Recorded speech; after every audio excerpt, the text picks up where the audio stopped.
नमस्कार दोस्तों, I hope आप सभी बहुत अच्छे होंगे और आप सभी की तैयारी भी काफ़ी शानदार तरीके से चल रही है। आज हम लोग करने वाले हैं बीएसएससी सीजीएल-पीटी एग्जाम्स का 21 सेट 21वां सेट करने वाले हैं। इससे पहले हम लोग 20 सेट ऑलरेडी कर चुके हैं। जिन लोगों ने नहीं देखा वो जाकर चैनल पर एक बार विजिट जरूर कर लें।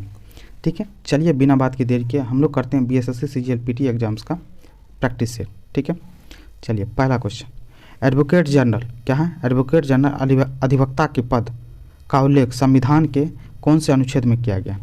क्या है यहाँ पे? एडवोकेट जनरल महाधिवक्ता के पद का उल्लेख संविधान के किस अनुच्छेद में किया गया? तो किस अनुच्छेद में किया गया? अनुच्छेद 165। अनुच्छेद 165। अब ऑप्शन में दे रखा है अनुच्छेद 161। अनुच्छेद 161 किससे संबंधित था? राज्यपाल द्वारा किसी को क्षमा देने के अधिकार को, जो अनुच्छेद 161 में। अनुच्छेद 164 किससे संबंधित है? तो मुख्यमंत्री की नियुक्ति को लेकर संबंधित है। अनुच्छेद 177 किससे संबंधित है? महाधिवक्ता और राज्य मंत्री को सदन में अधिकार को लेकर के अनुच्छेद 177 बताता है। ठीक है, चलिए लोकसभा का कार्यकाल क्या है? लोकसभा का कार्यकाल कितनी बार 6 वर्ष का कर दिया गया था? कितनी बार 6 वर्ष कर दिया गया था? तो कितनी बार किया गया था? तो एक ही बार किया गया था। ठीक है, वो भी कब क्या कर दिया गया था? तो 5वीं लोकसभा में। ठीक है, जो कि 5वीं लोकसभा होनी चाहिए कितनी? तो 1971 से लेकर के 1976 तक होनी चाहिए। 5 साल होता है ना, 5 साल ना होकर के ये इलेक्शन हुआ कब? 1977 में।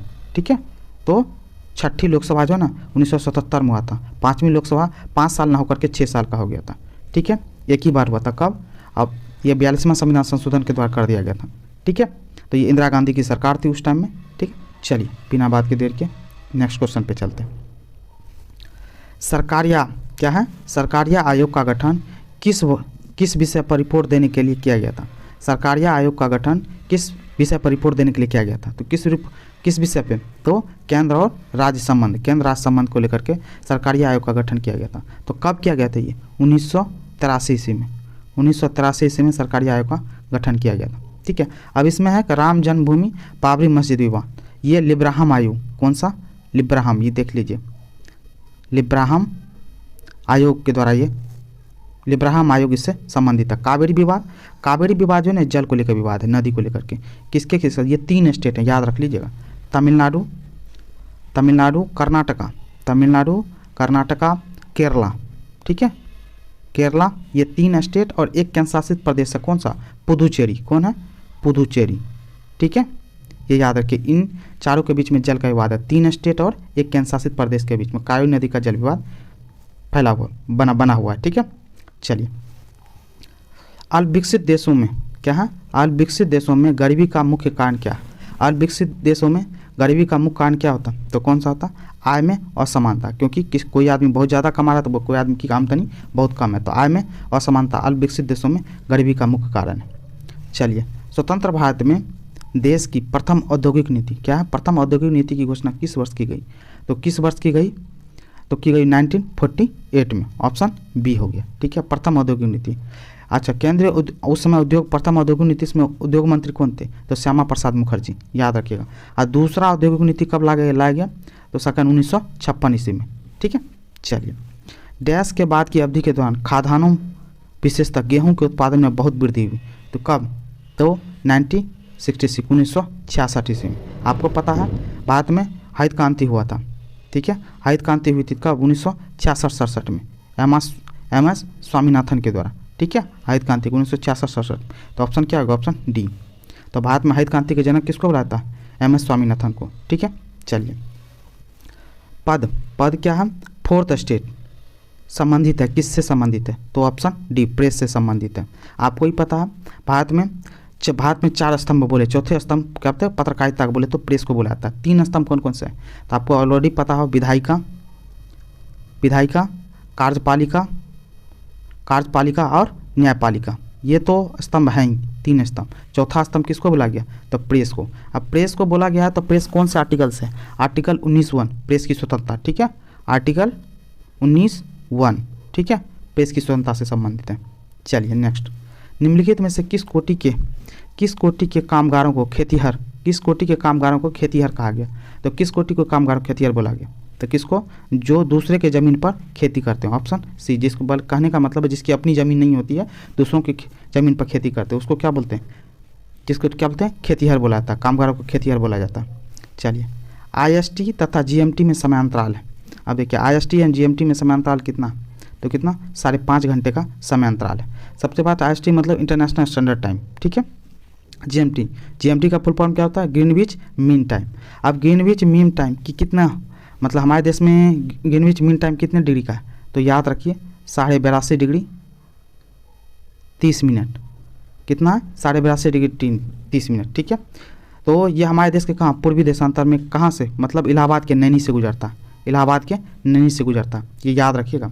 और दो देशांतर रेखाओं के बीच में कितना 4 मिनट का समय लेता है ट्रैवल करने में, कितना 4 मिनट का समय, ये आपके लिए मोस्ट इंपॉर्टेंट। अब देखिए इंडियन स्टैंडर्ड टाइम जो होता है, कहते हैं सॉरी इंटरनेशनल स्टैंडर्ड टाइम, ये 82.5 डिग्री 30 मिनट जो है, ठीक है, ग्रीनविच से 5.5 घंटा आ गया, ठीक है। अब ये जो है कहने का मतलब 82.5 डिग्री 30 मिनट, ये जो आप इंडिया का मैप बनाओगे, ये देखो ये ऐसे करके 82.5 डिग्री ऊपर से 82.5 डिग्री 30 मिनट ये पास करती है। तो इलाहाबाद के नैनी से पास करती है, कितने स्टेट से होकर गुजरती है, क्वेश्चन पूछता है, तो 5 स्टेट से होकर के गुजरती है, समझे। 82.5 डिग्री 30 मिनट भारत के 5 स्टेट से होकर के गुजरती है। तो वो कौन कौन सा स्टेट है, याद रखिए उसमें। यूपी तो पहला आपको पता चल ही गया, यूपी, दूसरा MP मध्य प्रदेश जिसको बोलते हो, मध्य प्रदेश, उसके बाद कौन सा, यूपी, MP, छत्तीसगढ़, ठीक है, छत्तीसगढ़ के बाद उड़ीसा, और उड़ीसा के बाद आंध्रा, ठीक है। ये 5 स्टेट हैं, नाम याद रखिए माइंड में, कौन सा, यूपी, MP, छत्तीसगढ़, उड़ीसा और आंध्र प्रदेश। ये 5 स्टेट से गुजरती है कौन, 82.5 डिग्री 30 मिनट पूर्वी देशांतर, ठीक है। चलिए आंसर पता चल गया आपको, ऑप्शन ए। 10 में उच्चतम न्यायालय ने किस मामले में मौलिक अधिकारों की प्रमुखता राज्य के नीति निर्देशक सिद्धांतों से ऊपर स्थापित की है, तो किस में, गोलकनाथ के मामला में, किसमें, गोलकनाथ के मामला में क्या किया है, तो मौलिक अधिकारों की प्रमुखता राज्य के नीति निर्देशक सिद्धांतों के ऊपर स्थापित किया, ठीक है। ये तो अब गोलकनाथ मामला हुआ कब था, तो ये याद रखिए, गोलकनाथ 1967 ईस्वी में, कब, 1967 ईस्वी में, पंजाब सरकार के साथ, पंजाब विभाग के साथ, ठीक है। अब इसमें बोला गया था कि मूल अधिकारों में जो है ना, मूल अधिकारों में संशोधन नहीं कर, संसद जो है ना, संसद मूल अधिकारों में संशोधन नहीं कर सकता। एक अब ऑप्शन में है केशवानंद भारती का मामला। केशवानंद भारती कब हुआ था, केरल में 1973 ईस्वी में, केरल में 1973 में। इसमें क्या बोला, संसद मौलिक अधिकार में संशोधन नहीं कर सकती। मिनर्वा मिल्स का मामला, ये भारत संघवाद के साथ हुआ था, कब, 1980 में भी ये विवाद है, ठीक है। इसके क्या था, मौलिक अधिकार एवं नीति निषेधक तत्व को जो है ना एक दूसरे का पूरक बताया गया था, ठीक है, सुप्रीम कोर्ट के द्वारा। चलिए ये हो गया आंसर, कौन सा, ऑप्शन ए हो गया। चलिए पंजाब का शेर क्या है क्वेश्चन, पंजाब का शेर के रूप में कौन जाना जाता है, पंजाब के शेर के रूप में किसको बोलते हैं, तो भगत सिंह को बोला जाता है। नहीं, ये अधिकतर लोग मार देते हैं, आंसर क्या होगा, ऑप्शन सी होगा, लाला लाजपत राय। पंजाब का शेर किसको बोला जाता है, लाला लाजपत राय। तो आपको याद रखना लाल बाल पाल, कौन, लाल बाल और पाल, ठीक है, लाला लाजपत राय, लो से लाला लाजपत राय। लाला लाजपत राय को पंजाब का शेर, लाला लाजपत राय को पंजाब का शेर, बाल से बाल गंगाधर तिलक, इसको महाराष्ट्र का शेर बोला जाता है। पाल बोले तो पाल बिपिन चंद्र पाल, इसको बंगाल का शेर बोलते हैं, ठीक है, याद रखिएगा इस चीज़ को। अब देखिए इसमें एक चीज़ और जानने के लिए है, यहाँ पे भगत सिंह दे रखा है, राजगुरु दे रखा है, सुखदेव दे रखा है। इन तीनों को जुड़ा एक कॉमन चीज़ है, क्या आपको याद होगा, ये सैंडर्स की हत्या में 23 मार्च 1931, कब, 23 मार्च 1931 को क्या हो, एक ही दिन तीनों को फांसी दे दिया गया था। तो इसी दिन हम लोग मनाते हैं, कौन, 27 मार्च को शहीद दिवस इसलिए मनाते हैं, ठीक है। चलिए संविधान में क्या है, संविधान में मौलिक कर्तव्यों को डैश के द्वारा शामिल किया गया। संविधान में मौलिक कर्तव्यों को किसके द्वारा शामिल किया गया, तो किसके द्वारा शामिल किया गया है, तो आपको पता 42वें संविधान संशोधन के द्वारा शामिल किया गया, ठीक है। 42वां संविधान संशोधन कब हुआ था, 1976 ईस्वी में, ठीक है, याद रखिएगा, ठीक है।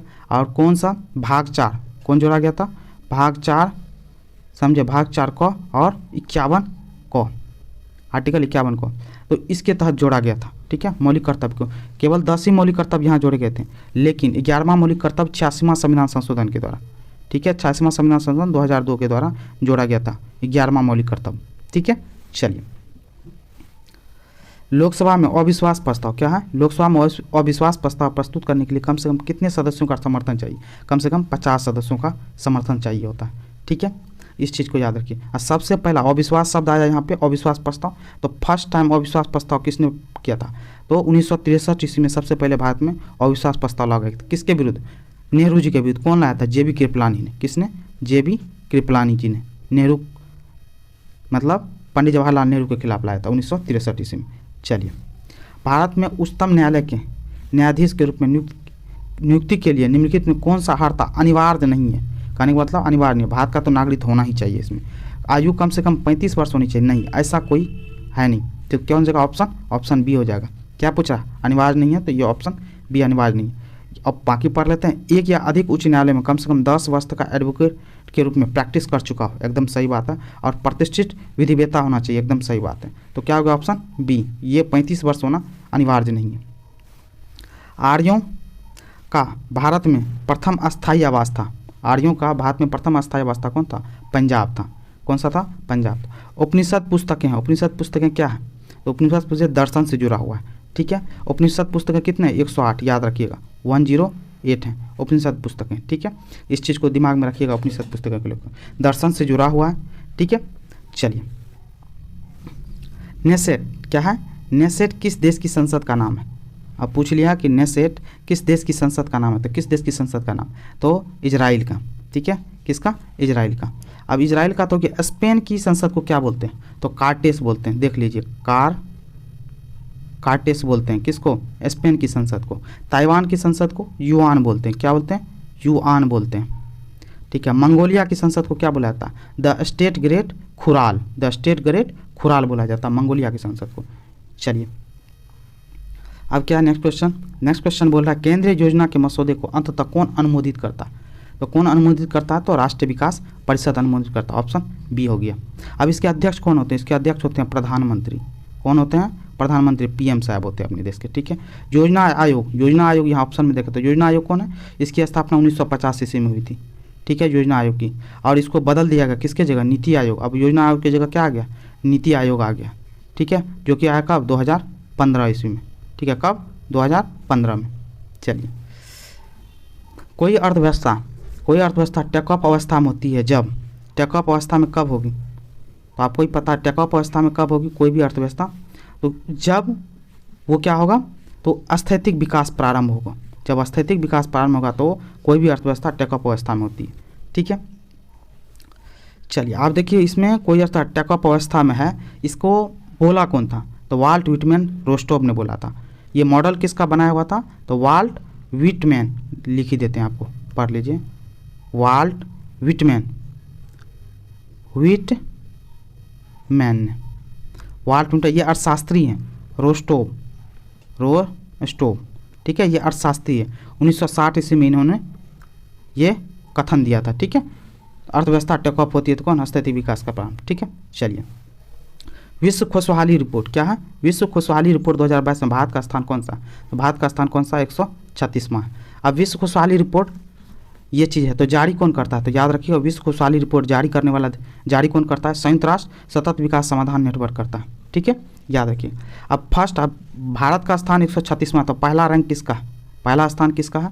तो पहला स्थान अब किसका? डेनमार्क का। किसका? डेनमार्क का पहला स्थान, ठीक है। और लास्ट किसका? तो लास्ट है बुरुंडी का। किसका? बुरुंडी, देख लीजिए, बुरुंडी, ये कहाँ? अफ्रीका कॉन्टिनेंट की कंट्री है, ठीक है।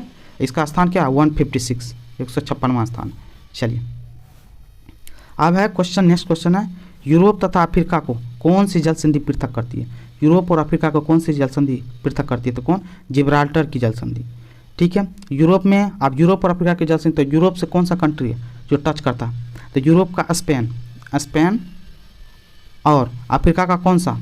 अफ्रीका का कौन सा? तो मोरक्को। कौन सा? मोरक्को। स्पेन और मोरक्को के कंट्री के बॉर्डर पे जिब्राल्टर जल संधि बनती है, और यही जिब्राल्टर संधि यूरोप और अफ्रीका को जो पृथक करने का काम करती है, ठीक है। इतनी बात समझ में। अब देखिए, इसमें से देख लेते हैं क्या? डोवर जल संधि, ये भी क्या? डोवर जल संधि, ये कहाँ पे है? ब्रिटिश आइसलैंड कहते हैं, बोले तो एक तरह से ब्रिटिश आइसलैंड और फ्रांस के बीच में, ब्रिटिश आइसलैंड और फ्रांस के बीच में डोवर जल संधि है। बेरिंग जल संधि कहाँ पे? तो बेरिंग जल संधि अलास्का और रूस के बीच में। अलास्का बोले तो यूएसए का पार्ट अलास्का है, तो अलास्का और रूस के बीच में बेरिंग जल संधि। बोस्फोरस जल संधि, बोस्फोरस जल संधि कहाँ पे है? तो मारमारा सागर और ब्लैक सागर के बीच में, ठीक है, मारमारा सागर और ब्लैक सागर के बीच में, ये याद रखिएगा। बोस्फोरस जो है ना, क्या है? वेस्ट तुर्की के पार्ट में, वेस्ट बोले तो यूरोपियन साइड में जो तुर्की का पार्ट है उधर है बोस्फोरस, ठीक है। चलिए, विश्व पर्यावरण दिवस 2022 का थीम क्या है? विश्व पर्यावरण दिवस 2022 का थीम क्या है? तो क्या थीम है? तो 2022 का ओनली वन अर्थ, क्या है? Only one earth. Option B B हो गया, ऑप्शन बी हो गया। तो विश्व पर्यावरण दिवस बोला गया, तो विश्व पर्यावरण दिवस मनाते कब हम लोग? तो कब मनाते हैं? 5 जून को विश्व पर्यावरण दिवस, ठीक है। अब यहाँ पे एक ऑप्शन है इन्वेस्ट इन आवर प्लानेट, ये थीम किसका था? तो आपको पता हो तो ये पृथ्वी दिवस का थीम है। किसका है? पृथ्वी दिवस का थीम है 2022 में, ठीक है। अच्छा, पृथ्वी दिवस का थीम है, ठीक है। ये पृथ्वी दिवस मनाते कब है? 22 अप्रैल को। कब? 22 अप्रैल को, ठीक है। ये चीज़ याद रखिएगा। चलिए, अब है किस राष्ट्रकूट शासक ने एलोरा के पर्वतों को कटवाकर प्रसिद्ध कैलाश मंदिर का निर्माण करवाया था? ये क्वेश्चन आपको पता हो क्योंकि बहुत ज़्यादा मोस्ट इंपॉर्टेंट, ये काफ़ी बार पूछा जा चुका। तो किस राष्ट्रकूट शासक ने एलोरा के पर्वतों को काटकर प्रसिद्ध कैलाश मंदिर, इसमें जितने भी ऑप्शन में सबके सब राष्ट्रकूट शासक ही हैं, ठीक है।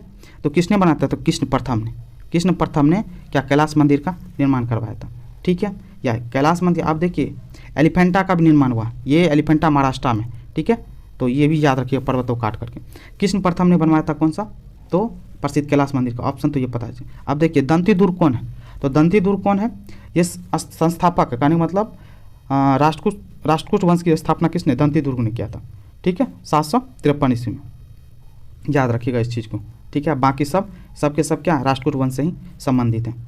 चलिए, अंतर्राष्ट्रीय साक्षरता दिवस किस तिथि को मनाया जाता है? अंतर्राष्ट्रीय साक्षरता दिवस किस तिथि को मनाते हैं? तो 8 सितंबर को मनाते हैं हम लोग, ठीक है। अब देखिए ऑप्शन में 16 सितंबर को क्या मनाया जाता है? 16 सितंबर को विश्व ओजोन परत संरक्षण दिवस मनाते हैं, ठीक है। 27 सितंबर को क्या मनाया जाता है? विश्व पर्यटन दिवस मनाया जाता है, ठीक है।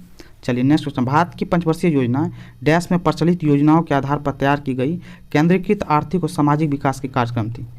तो कहाँ से? तो हमारी पंचवर्षीय योजना जो ली गई ना, यूएसएसआर के थ्रू ली गई थी। किससे? यूएसएसआर, जो रसिया पहले पुराना यूएस था, ठीक है, 1991 से पहले यूएसएसआर था, उससे लिया गया पंचवर्षीय योजना हमारे देश में, ठीक है। प्रथम पंचवर्षीय योजना स्टार्ट कब हुई थी? जब लिया गया तो कब? 1951 से 56 चला था पहला पंचवर्षीय योजना, ठीक है। चलिए, हाँ, रेणुकूट किस उद्योग के लिए प्रसिद्ध है? क्वेश्चन है रेणुकूट किस उद्योग के लिए प्रसिद्ध है? तो किसके लिए प्रसिद्ध है? तो एल्युमिनियम के लिए प्रसिद्ध है, ठीक है। अब चलिए, अब्रक, ऑप्शन में एक है अब्रक। अब्रक कहाँ पे? अब्रक कहाँ सबसे ज़्यादा उत्पन्न होता है भारत में? तो याद रखिएगा, अब्रक आंध्र प्रदेश में। कहाँ पे? आंध्रा में सबसे ज़्यादा अब्रक उत्पादन होता है। लोहा भारत में कहाँ उत्पादन होता है? तो लोहा कर्नाटका और कौन सा? उड़ीसा में भी होता है, ठीक है। छत्तीसगढ़, झारखंड, सब जगह, मतलब कहने का मतलब कर्नाटक, उड़ीसा, छत्तीसगढ़, झारखंड में लोहा सबसे ज़्यादा उत्पादन होता है, ठीक है। और खाद, भारत में खाद सबसे ज़्यादा कहाँ उत्पादन होता है? तो गुजरात में। याद रखिएगा, गुजरात में। अधिकतर तो इम्पोर्ट ही करते हैं, लेकिन गुजरात में सबसे ज़्यादा हम लोग इस चीज़ को बनाते हैं, मतलब गुजरात। याद रखिए, खाद के लिए गुजरात फेमस है सबसे ज़्यादा। सिंधु घाटी सभ्यता से संबंधित स्थल लोथल कहाँ है? तो लोथल कहाँ है? तो लोथल कहाँ है? गुजरात में, ठीक है। लोथल कहाँ है? तो गुजरात में। लोथल गुजरात में, ये बंदरगाह था, याद रखिएगा, ठीक है। अब कहाँ पे? भोगवा नदी के तट पे। कहाँ पे? भोगवा नदी के तट पे, ठीक है। अब ये ऑप्शन में पंजाब का मांटगोमरी जिला, ये भी सिंधु घाटी सभ्यता से जुड़ा हुआ, ठीक है। पंजाब का, ये पाकिस्तान वाले इलाके में, ठीक है, पाकिस्तान में रावी नदी के तट पे। कहाँ पे? रावी नदी के तट पे। उत्तर प्रदेश में सिंधु घाटी सभ्यता का कौन सा जगह है? तो आलमगीरपुर। याद रखिएगा, कौन सा? आलमगीरपुर, ठीक है, जो कि हिंडन नदी के तट पे। कौन सा? हिंडन नदी के तट पे। सिंध के लड़काना जिला, सिंध का लड़काना जिला क्या है यहाँ पे? मोहनजोदड़ो। कौन है? मोहनजोदड़ो का इलाका, ठीक है। मोहनजोदड़ो किसना? सिंधु नदी के तट पे, ठीक है। आप सुनते चलिए, बार बार हम जितना अच्छे तरीके से बताते चल रहे हैं। चलिए नेक्स्ट क्वेश्चन करते हैं। गुजरात में सैनिक सफलता प्राप्त करने वाला पहला मुगल शासक कौन था? बोल रहा है गुजरात में सैनिक सफलता, पहला मुगल शासक क्वेश्चन पूछ रहा है। तो पहला मुगल शासक कौन था? तो पहला मुगल शासक था कौन सा? हुमायूं था। कौन था? हुमायूं। अब देखिए, अकबर भी था जो गुजरात पर आक्रमण किया था, लेकिन पहला कौन किया था? तो हुमायूं किया था। कब? 1535 ईस्वी में। कब? 1535 ईस्वी में। किसको हराया था गुजरात में? तो बहादुर शाह को हराया था। किसको? बहादुर शाह को, याद रखिएगा, ठीक है। अब देखिए, अकबर भी लड़ा था, गुजरात के शासक थे, उसका नाम था मुजफ्फर शाह तृतीय, 1573 ईस्वी में, ठीक है। किसको? मुजफ्फर शाह तृतीय को हराया था किसने? अकबर ने। कब? 1573 ईस्वी में। तो इसीलिए यदि ये पहला ना दिया होता तो दोनों ऑप्शन हो सकता था, हुमायूं और अकबर, ठीक है। लेकिन पहला दिया तो कौन सा? हुमायूं हो जाएगा, ठीक है, 1535 में। वाह। अब ये सब के सब क्या ऑप्शन में जितने भी सब के सब मुगलिया डायनेस्टी से जुड़े हुए हैं। तो मुगल डायनेस्टी स्टार्ट कब हुआ था? 1526 ईस्वी में, ठीक है। 1857 तक चला था बहादुर शाह जफर के साथ। बाबर से स्टार्ट हुआ था और बहादुर शाह जफर तक चला था, ठीक है। तो ये याद रखिए, बाबर का बेटा हुमायूं, हुमायूं का बेटा अकबर, अकबर का बेटा जहांगीर, और जहांगीर का बेटा आपको पता ही है जिसको जिंदा पीर बोला था, किसको? औरंगजेब को, ठीक है। चलिए, दांत का मंदिर कहाँ है? दांत का मंदिर कहाँ है? तो सबसे पहले दांत का मंदिर है कहाँ? ऑप्शन बी, श्रीलंका में। कहाँ पे है? श्रीलंका में। और दांत का मंदिर किस चीज़ के लिए, किस चीज़ का मंदिर है दांत का मंदिर? तो ये है बौद्ध मंदिर है। क्या है दांत का मंदिर? बौद्ध मंदिर है। कंबोडिया में एक बहुत फेमस मंदिर है अंकोरवाट का टेम्पल। क्वेश्चन पूछा जाता है, दिमाग में रखिएगा। किस वंश के शासकों को हुनों के आक्रमणों का सामना करना पड़ा था? तो किस वंश के शासकों को? ऑप्शन में देखिए, तो किसमें? गुप्त वंश के शासकों को हुनों का आक्रमण का सामना करना पड़ा था, ठीक है। और हुनों को रोकने में सफल भी हुए थे ये, ठीक है। हुनों का 455 ईस्वी में हुनों का पहला आक्रमण हुआ था, ठीक है। ये याद रखिएगा, ठीक है। अब यहाँ चलिए, तो यहाँ पे अब गुप्त वंश यहाँ पे आ गया। तो गुप्त वंश का संस्थापक कौन था? तो श्रीगुप्त था। सातवाहन वंश का संस्थापक कौन था? सिमुक था। कौन था? सिमुक। सुंग वंश का संस्थापक कौन था? पुष्यमित्र सुंग था। मौर्य वंश का संस्थापक चंद्रगुप्त मौर्य, ठीक है। चलिए, निम्नलिखित बाघ आरक्षित क्षेत्रों में क्रांतिक बाघ आवास, क्या बोल रहा है? क्रांतिक बाघ आवास के अंतर्गत सबसे बड़ा क्षेत्र किसके पास है? सबसे बड़ा क्षेत्र किसके पास? ऑप्शन में नागार्जुन सागर श्रीशैलम के पास है। यह है कहाँ पे? ये नागार्जुन सागर श्रीशैलम अभ्यारण्य है कहाँ पे ये? तो ये कहाँ पे है? आंध्र प्रदेश और तेलंगाना। कहने का मतलब ये बहुत बड़े क्षेत्र में फैला होता है, 2 स्टेट में फैला हुआ है, आंध्रा के साथ साथ कहाँ पे? तो तेलंगाना में। कहाँ पे? तेलंगाना में। ये 2 जगह फैला हुआ। रणथंभौर कहाँ है? गुजरात में है। कार्बेट राष्ट्रीय उद्यान उत्तराखंड में। सुंदरबन भारत के कहाँ? बांग्लादेश और भारत दोनों में है, ठीक है। बोले तो पश्चिम बंगाल साइड में, ठीक है, पश्चिम बंगाल में बोल सकते हैं। बिहार में कौन सा बाघ आरक्षित क्षेत्र है? तो वाल्मीकि नेशनल पार्क है, ठीक है, वेस्ट चंपारण में, ठीक है। चलिए, कांग्रेस के एकमात्र प्रतिनिधि की हैसियत से गांधी जी निम्नलिखित में से किस में उपस्थित हुए थे? तो ऑप्शन दे रखा है, किस में गांधी जी कांग्रेस के प्रतिनिधि के तौर में किस में शामिल हुए थे? तो द्वितीय गोलमेज सम्मेलन में हुए थे, ठीक है। अब ये गोलमेज सम्मेलन 3 बार हुआ है, ठीक है। तो कौन कौन सा गोलमेज? 1930 प्रथम गोलमेज सम्मेलन 1930 में हुआ है, ठीक है। द्वितीय गोलमेज सम्मेलन 1931 में और तृतीय गोलमेज सम्मेलन 1932 में। गांधी जी भाग लिए थे द्वितीय गोलमेज सम्मेलन में, ठीक है। कभी कोई क्वेश्चन आपसे एक अलग से पूछेगा कि तीनों गोलमेज सम्मेलन में भाग किसने लिया था? तो B.R. अम्बेडकर जी ने तीनों सम्मेलन में भाग लिया था, ठीक है। चलिए, नीलगिरी पर्वत भारत के किस राज्य में? तो नीलगिरी पर्वत भारत के किस राज्य में? तो नीलगिरी तमिलनाडु में है। तो ऑप्शन ए हो गया। अब नीलगिरी की सबसे ऊंची चोटी क्या? दोदा बेट्टा, याद रखिएगा, दोदा बेट्टा क्या है? नीलगिरी पर्वत की सबसे ऊंची चोटी है। इसकी हाइट कितनी है? 2637 मीटर, ठीक है। चलिए, भारत और पाकिस्तान के बीच शिमला समझौता पर किस वर्ष हस्ताक्षर किए गए थे? तो किस वर्ष हस्ताक्षर हुआ था भारत और पाकिस्तान के बीच में शिमला समझौता? तो 1972 ईस्वी में। ऑप्शन ए हो गया। अब ये तो इतनी बात हो गई। अब क्या हुआ था? कौन कौन थे भारत और पाकिस्तान की तरफ से प्रतिनिधि? कौन कौन थे जिन्होंने साइन किया था? तो भारत की तरफ से थे इंदिरा गांधी और पाकिस्तान की तरफ से कौन थे? जुल्फिकार भुट्टो थे। याद रखिएगा इस चीज़ को। तलवंडी जो अब पाकिस्तान में किससे संबंधित पवित्र स्थान है? तलवंडी किससे? Guru Nanak Dev, option C. और गुरु नानक देव क्या थे? सिखों के प्रथम गुरु थे, सिख धर्म की स्थापना भी किए थे। ऑप्शन में कौन कौन दे रखा? गुरु गोविंद सिंह क्या थे? ये 10वें गुरु थे और ये बिहार में इनका जन्म हुआ था, याद रखिएगा, ठीक है। गुरु अर्जुन देव 5वें गुरु थे, ठीक है। और गुरु रामदास 4थे गुरु थे, ठीक है। चलिए, आर्य समाज की स्थापना कहाँ हुई थी? तो आर्य समाज की स्थापना बॉम्बे में हुई थी, ठीक है, आज के महाराष्ट्र में, ठीक है। कब हुई थी? 1875 ईस्वी में, याद रखिएगा, 1875 में, 1875 ईस्वी में। और कौन किया था? दयानंद सरस्वती ने किया था आर्य समाज की स्थापना, ठीक है। चलिए, नेक्स्ट क्वेश्चन देखते हैं। संसार का सबसे बड़ा गर्म मरुस्थल कौन सा है? बोल रहा सबसे बड़ा गर्म मरुस्थल कौन सा है? तो कौन सा है ऑप्शन में? ऑप्शन ए सहारा। सहारा है किस कॉन्टिनेंट में? किस बोले तो महादेश में? तो अफ्रीका महादेश में। किसमें? अफ्रीका में। याद रखिएगा, क्वेश्चन पूछ सकता है अफ्रीका में। गोबी डेजर्ट यहाँ पे देख रहा है, गोबी मरुस्थल कहाँ है? मंगोलिया में। मंगोलिया और चाइना दोनों जगह फैला हुआ कौन? गोबी मरुस्थल। एशिया कॉन्टिनेंट में। थार आपको पता है भारत में है, ठीक है। ऑस्ट्रेलियन में कौन सा डेजर्ट है? तो विक्टोरिया डेजर्ट ऑस्ट्रेलिया में। एक कालाहारी भी है, तो कालाहारी भी कहाँ पे? अफ्रीका में ही है, ठीक है, याद रखिएगा। निम्नलिखित में से कौन भारत के संसद का भाग नहीं है? भारत के संसद का भाग कौन नहीं है? तो अब देखिए, भारत का संसद का भाग आपको ही पता है, राष्ट्रपति, लोकसभा और राज्यसभा, ये तीनों मिलकर के भारत के संसद का भाग। मंत्रिपरिषद जो होता है ना, भारत के संसद का भाग नहीं होता। चलिए, भारत में शकों को प्रभुत्व को नष्ट करने वाला शासक कौन था? शकों के प्रभुत्व को नष्ट करने वाला शासक किसमें से कौन था? तो कौन था शकों के प्रभुत्व को नष्ट करने वाला? तो चंद्रगुप्त द्वितीय था। कौन था? चंद्रगुप्त द्वितीय। चंद्रगुप्त द्वितीय याद रखिएगा, ये गुप्त वंश से जुड़े हुए थे, ठीक है, इस चीज़ को याद रखिएगा। अब इसमें देखिए ऑप्शन में पुष्यमित्र शुंग वंश के संस्थापक थे समुद्रगुप्त। समुद्रगुप्त को आपको पता है ये गुप्त वंश का था, लेकिन ये चंद्रगुप्त प्रथम के पुत्र थे, सुपुत्र थे, ठीक है, चंद्रगुप्त प्रथम के पुत्र थे गुप्त वंश का। और इसी को कहने का मतलब समुद्रगुप्त को ही बोला था, भारत का नेपोलियन बोला जाता। तो ठीक है, चंद्रगुप्त प्रथम के पुत्र थे समुद्रगुप्त। समुद्रगुप्त का बेटा था कौन? चंद्रगुप्त द्वितीय, याद रखिए। और गुप्त वंश को भारत का स्वर्ण युग बोला जाता है, ठीक है। यहाँ ऑप्शन में एक देख रहा है चंद्रगुप्त मौर्य। चंद्रगुप्त मौर्य डायनेस्टी का था, समझिए बात को। चलिए, सर्वाधिक महत्वपूर्ण ब्राह्मण ग्रंथ है। सर्वाधिक महत्वपूर्ण ब्राह्मण ग्रंथ कौन सा है? तो कौन सा ग्रंथ है? तो शतपथ ब्राह्मण है। कौन सा है? शतपथ ब्राह्मण, ठीक है। आप देखिए, इसी में एक क्वेश्चन आता है, स्त्रियों को अर्धांगिनी बोला गया किसमें? शतपथ ब्राह्मण। तो याद रखिएगा इस चीज़ को भी। चलिए, सूरत में अंग्रेजों को फैक्ट्री खोलने की आज्ञा देने के लिए फरमान जारी करने वाला पहला मुगल सम्राट कौन था? तो पहला मुगल सम्राट बोल रहा है, तो अंग्रेजों को किसने दिया था फैक्ट्री खोलने की इजाज़त? किसने दिया था? तो जहांगीर ने दिया था। तो ऑप्शन बी, ठीक है, 1608 ईस्वी में, याद रखिएगा, 1608 ईस्वी में किसने दिया था? जहांगीर ने बोला था क्या चीज़ कि सूरत में फैक्ट्री खोलने के लिए अंग्रेजों को आज्ञा दी थी, ठीक है।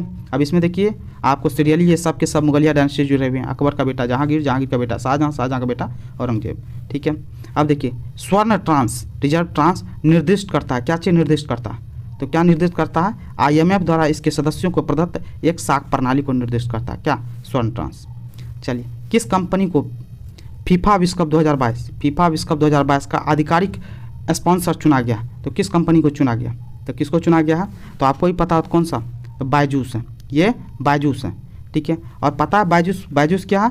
ये एजुकेशनल कंपनी है, ठीक है, मतलब एजुकेशन से जुड़ा हुआ काम करती है। तो ये बायजूस के बारे में। और बायजूस कंपनी के संस्थापक कौन थे? इसके नाम पे ही बायजूस रविंद्रन बायजूस कंपनी के संस्थापक। जियो क्या? टेलीकम्युनिकेशन कंपनी है, ठीक है। टाटा क्या है? टाटा हर चीज़ में जुड़ी हुई है, ऑटोमोबाइल सेक्टर में भी, IT में भी है, टेलीकॉम में भी, तो बहुत सारे क्षेत्रों में टाटा है, ठीक है। ड्रीम 11 क्या? ये फैंटेसी स्पोर्ट्स प्लेटफॉर्म है, ठीक है।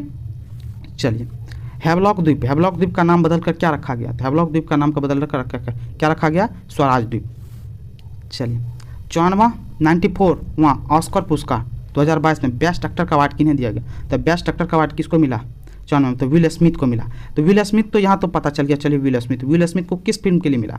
किंग रिचर्ड के लिए, याद रखिएगा, किंग रिचर्ड। हाल ही फिलहाल में ऑस्कर मिला है, तो काफ़ी चर्चा में भी है, ठीक है, रिचर्ड, याद रखिएगा। सेना विलियम्स बहन जो है ना, उनके पिताजी का रोल अदा किए थे, कौन? विल स्मिथ, ठीक है। चलिए, 1944 ईस्वी में गांधीवादी योजना को किसने प्रतिपादित किया था? तो किसने प्रतिपादित किया था? श्रीमान नारायण अग्रवाल ने किया था, ठीक है। और ऑप्शन में दे रखा है जयप्रकाश नारायण भी एक। तो जयप्रकाश नारायण ने कौन सी योजना? तो सर्वोदय योजना को। कौन सी? सर्वोदय योजना किससे जुड़ा हुआ है? तो जयप्रकाश नारायण से जुड़ा हुआ। चलिए, कोरोमंडल तट, अब ये शब्द आया, कोरोमंडल तट निम्नलिखित में से किन दो राज्यों की गृहभूमि है? किन दो राज्यों की गृहभूमि है? कौन सा? कोरोमंडल तट।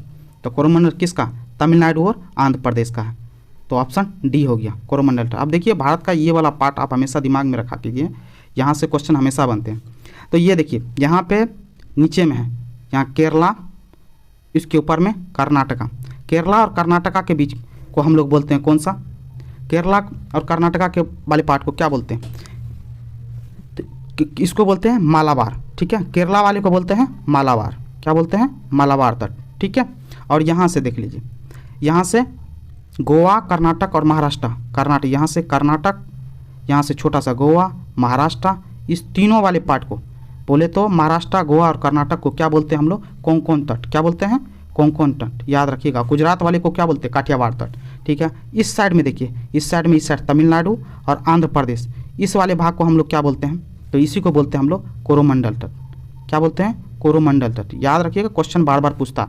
ऊपर में कौन सा बच गया? उड़ीसा और वेस्ट बंगाल, इसको क्या बोलते हैं? उत्कल तट बोलते हैं, ठीक है। आई होप आप ये समझ पाए होंगे, उत्कल तट, ठीक है, ये समझ पाए। चलिए, भारतीय संविधान के 73वें संशोधन के संदर्भ में निम्नलिखित में से कौन सा कथन सही है? तो कौन सा? 73वां संविधान संशोधन, 73वें संशोधन बोल रहा है।